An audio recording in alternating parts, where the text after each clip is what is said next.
this meeting of the Dunedin City Council. Welcome to councillors, to staff, to media, and I'm not sure there's any public there yet, but welcome to the fair. Our prayer today is being led by Jane Beecroft of Hare Krishna. Welcome, Jane.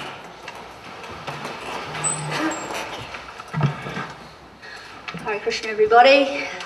Thank you for the honour of being asked to do this special service. Just before I share the prayer, I just wanted to say a big thank you actually to all of you. I was thinking over the weekend what I would like to say and the prayer that I would like to offer. And it became very important to me that I actually take this opportunity to just thank you for everything that you do to make Dunedin such a wonderful city. We have a lot of international guests that visit us over the year, and every single one of them has shared their delight actually in all the wonderful services that Dunedin has to offer, the multicultural diversity that we offer, all the wonderful attractions, the Chinese garden, so many things that we have to offer people coming to Dunedin. And not only that, but being members of this community of Dunedin, seeing the help and the advice and the generosity and the enthusiasm actually of not only the Dunedin City Council but all the people of Dunedin. We actually feel very privileged to actually be part of it, and just running a small centre myself, I know what it takes to actually make it happen. So heartfelt thanks to all of you and blessings that you can continue with this wonderful service to the people of Dunedin. So I thought a lot about which prayer I would say, and there's so many to choose from, but the Lord's Prayer actually came to me this morning, and I thought, because we're a non-sectarian movement, we believe in the sanctity of all spiritual paths, as long as they're bona fide, of course. I really would like to say the Lord's Prayer, but I hope you don't mind. I've kind of brought it into the 21st century and added a little bit of Krishna to it, if that's okay. Krishna is a name for God. It means the all-attractive one, but it's a name that we hold very dear, so I'm just going to pop that in there too.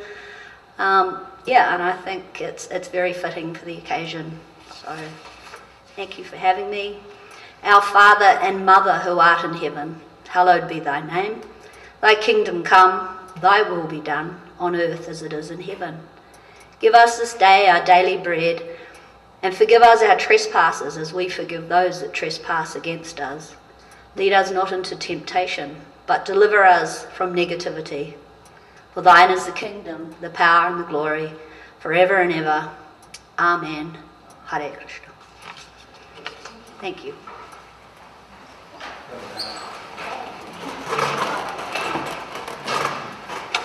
Councillors, Jane has given me, for the use of all of us, a Hare Krishna vegetarian cookbook that can be taken out of my office whenever anyone wishes to utilise it, and I don't want Councillor Hawkins monopolising it. Covered too much. Thank you, Jane. Right, public forum. Mr. Colling, I see you've just arrived, and Jerry Colling is our speaker, our single speaker for public forum today. So welcome, Jerry.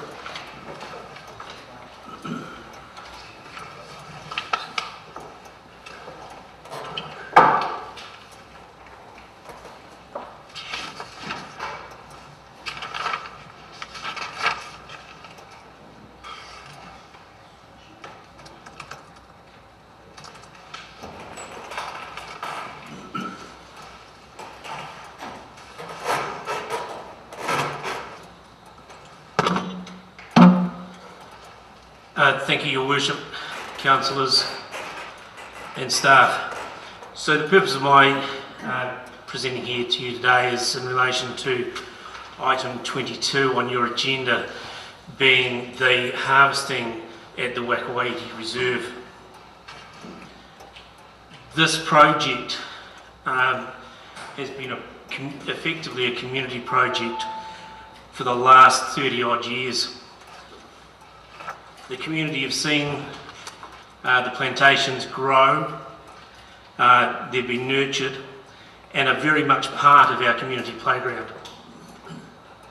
The recommendations that staff put to council are supported by myself, are yet to be supported by the board, but the general flavour and the discussions we have had with the board to date are very much in line with the discussions and the general intent that the board has actively been working on over the last number of years. The recommendation of staff to delegate the approval for the landscape management plan of the Wakawati domain, in my view, reflects the intent of the recent local government determination in relation to representation review. It is wholly appropriate that the development of that landscape management plan and its final approval sits with the Waikouaiti Coast Community Board, and I ask this council to endorse that recommendation of staff. Likewise, when the trees were first planted, the investment agreement that was entered into with the funding authority at the time was quite clear, and you'll see it appendixed to the report. The intent then, as is the intent in the staff recommending report, is that those funds, and that being the surplus funds available after the harvesting of the trees, be invested into the Wakawati domain. When the Dunedin City Council was formed in 1989, the council picked up not only the assets but the liabilities of the predecessor organisations. And I implore you to continue on and honour that agreement that was entered into at that time. Thank you. Thank you. Jared, would you be happy to take questions? Questions, councillors. Councillor McTavish. Thank you, Jared. My question just relates to the issue of the management, sorry, I might not have the correct terminology, the landscape plan or the projected future works. Has the report recommends delegating responsibility for that sign-off to yourselves at the community board level. There is a attachment to the report which is an indicative landscape plan. Is that in line with the discussions or intent that you, acknowledging that you haven't discussed it formally, at least not this round, yeah, is that consistent with what you were expecting the rough outcome to be?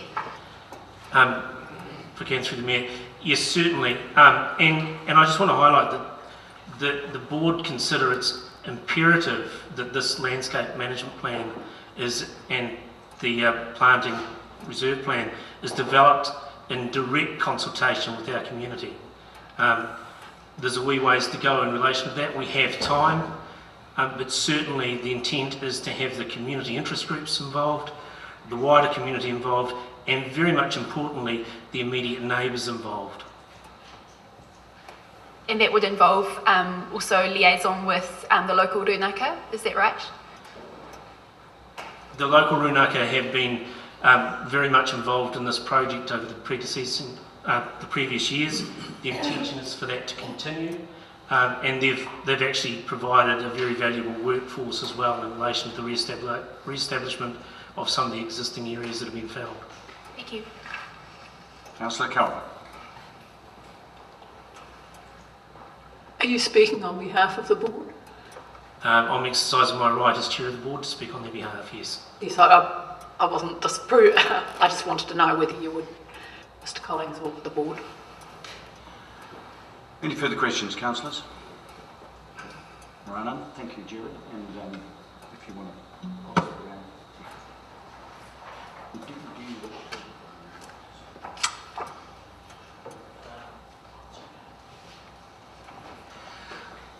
Okay, we move on to apologies. We have an apologies from Councillor Vandervis and Councillor Bizet. I'll move from the chair that those apologies be accepted. Second to Councillor Staines.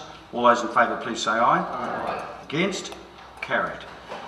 Now we move on to the confirmation of the agenda. I think you were sent out, an email went out talking.